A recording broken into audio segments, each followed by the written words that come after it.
سؤالها واوين ee madaxay xanuuniya in qaarkood aan xallin kari waayo idinka dib idin ku soo celinaya su'aashan waxay leedahay oo aan la kulmay hooyadan 3 ilaa 4 gabdhood baa guriga ii joogo oo 10 sano ka wada yar gabdhaha habeenkii markii aan subaxdii soo kaco waxaan arkaa iyagoo lugaha loo kala qabtay biyo ragaadna uu ku daasan yahay xubintooda taranka shaq waxaan ku weydiiyey kayskan asaga ah ma wax ku saabsan baa inuu jin iyo shayaatiin iyo inay noo imaadaan miya waadana ma noogu soo diri kartaa in hana la quraan saar guriga naga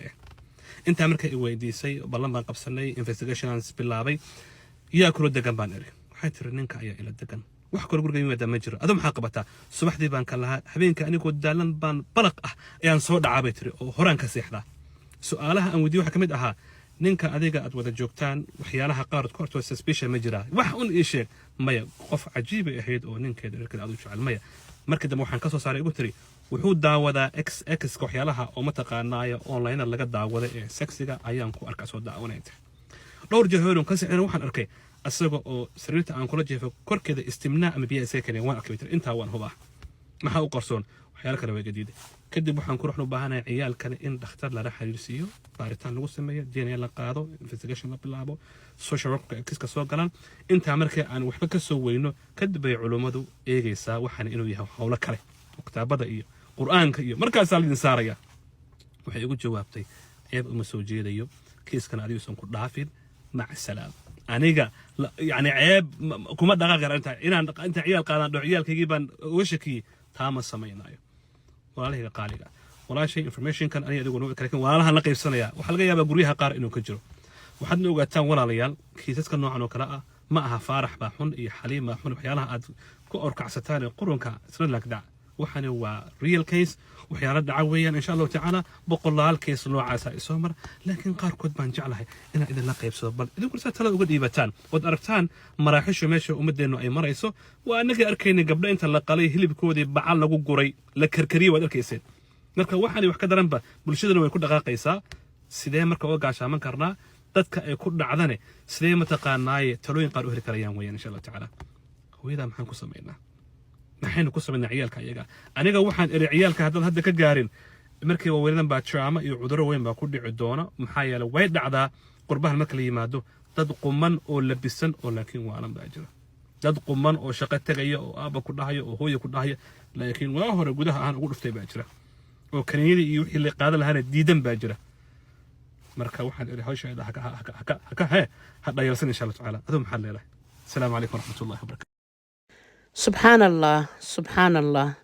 run ahaantii waa arin aad iyo aad looga naxo sheeqaan aniga mar badan waxaa arkay muuqaaladiisa waxyaalo la yaab leh asaga uu ka sheekeynayo oo dhahayo waxaan ayaa laysoo weydiiyey arintan ayaa waalid ii sheegeen dad badanaa maanta leefaf kasoo furtay oo dhahaya qaarkood arintan waa been qaar waxay leeyihiin sababta aad uga aamusantahay maxay tahay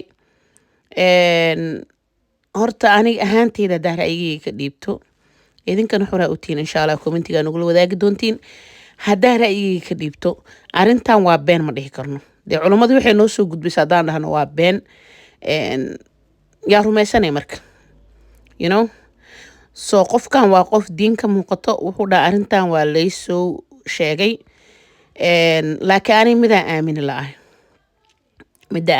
waxay taa hooyo 4 cunugoo dhahay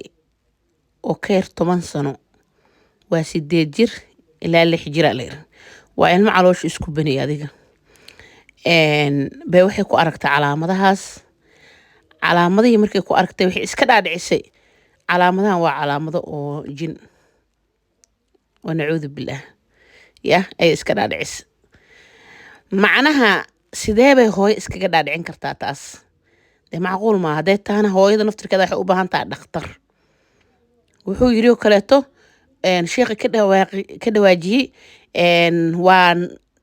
gabar fiican oo reerkeeda jecel aroona horta culimada waxay saas u dhahaan gabadha haddii xataa isbahdilayso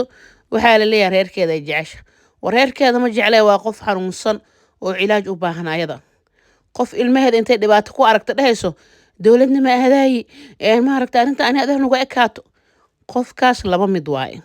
amba abuyiska ayay og tahay ayay ku aamusan tahay oo ilmaheeda lagu haayo oo waxay leedahay ninkan yuuna kaa tegini wuxuu doono ha jijibiye ilmaheeban danka lahayn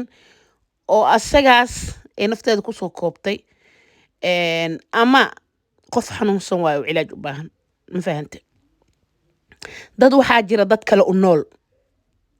I don't know dad waxaa jira ku fikiraayo heblaaya igu farxayso heblaaya saan ii ah heblowaa saan igu farxaayo dad waxaa jira xanuunsan oo cilaaj u baahan ma fahantay way ku badan yihiin qurbaha weliba saa'id gabadhan marka America ku nooshahay haddii ay xanuunsan tahay ama daawo u baahan tahay ama caafimaad u baahan tahay horta ayada waa ilmahaas haddii arrinta la sheegay ay runtaa waxaa waajib ka saaran sheeqa loo soo sheegay iyo dhammaan Soomaali Maxamed in caruurtaas badbaadiyaan ma fahantay wallaahi aad iyo aad uga naxay hooyo caafimaad qabto dee macquul ma naqanayso inay arrintaas ku fikirto ya tan kale waxaa kaloo la yaabaa waxay tahay qofkan hadduu qof macnaha wax qarinaya yahay oo ilmihii luqluq ku kufsanaya yahay oo ilmihii macnaha ku sameynaya brain wash waxaa la dhahduu yahay sababta uu calaamad uga tegay ayada naftirkeeda you know what I mean so arrintii macnaha anu waa isku kay qabala'ada sina waxaan leeyahay dee culimmadu waxay noo soo sheegtay waa inaan aaminaa anyway muuqaalka halkaasaa kusoo ekeenaya wixii ra'yi aad qabto commentiga noogu dhaaf ilaahay caruurtaasa badbaadiyo annagana hanoo badbaadiyo inta islaan